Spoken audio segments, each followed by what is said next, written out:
À mi-hauteur de la côte du Vietnam, de Da Nang à Hoi An, s'étend la magnifique plage connue sous le nom de China Beach. Les militaires américains venaient jadis s'y reposer entre deux missions aériennes.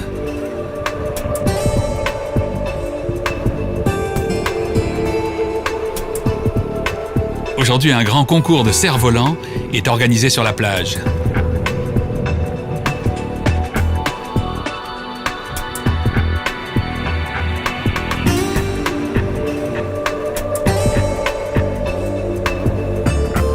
De toutes formes et de toutes couleurs, les cerfs-volants s'entrecroisent au-dessus de la langue de sable qui s'étend entre la mer et la rivière.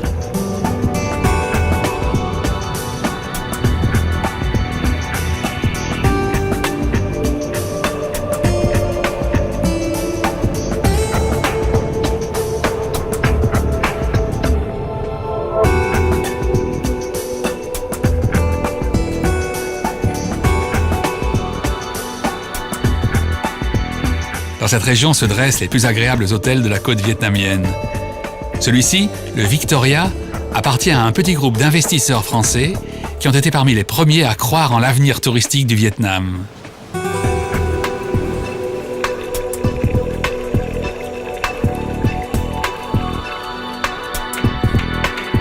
À deux pas s'étend la ville historique de Hoi An, une des plus agréables du Vietnam et sans doute de toute l'Asie du Sud-Est.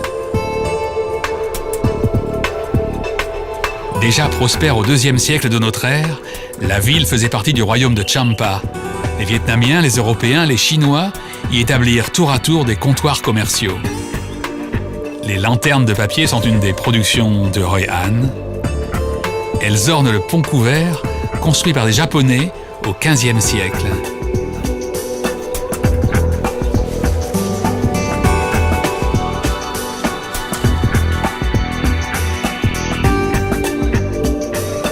La vie est douce dans la ville de Hoi An, une des rares villes du Vietnam interdite à la circulation automobile et une partie de la semaine à la frénésie des vélomoteurs.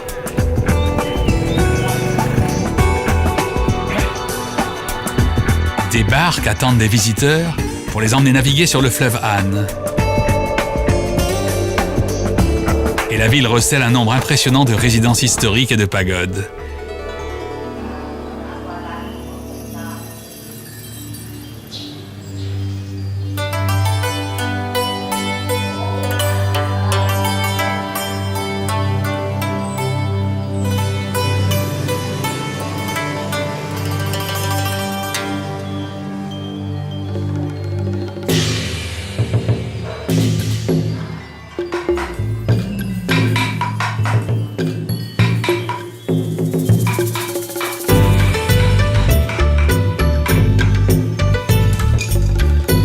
Les artisans de Hoi An réalisent des sculptures, des vêtements, utilisant le fil produit par ces petits vers à soie.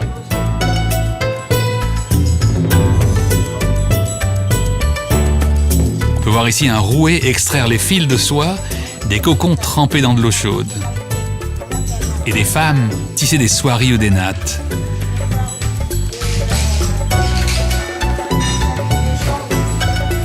Elles utilisent aussi parfois un bruyant métier jacquard.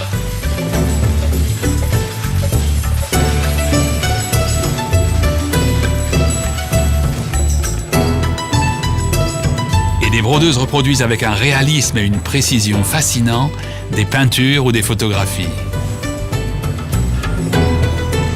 On peut à Hoi An se faire confectionner un costume ou une robe sur mesure en 24 heures à peine.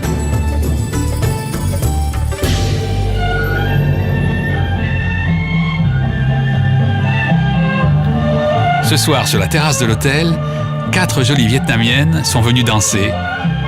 On ne se douterait pas qu'elles sont militaires et que leur prestation chorégraphique fait partie de leur service dans l'armée vietnamienne.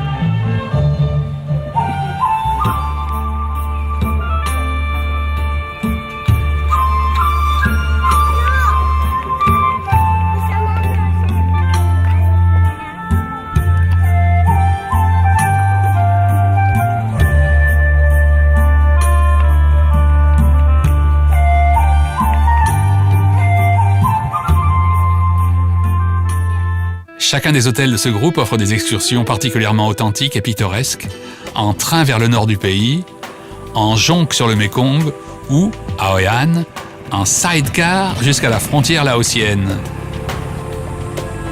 Le patron de l'hôtel, Claude, un Français amoureux du Vietnam où il vit depuis plus de 10 ans, ne manque jamais ses randonnées, qui parcourent les attachants paysages agricoles du Vietnam.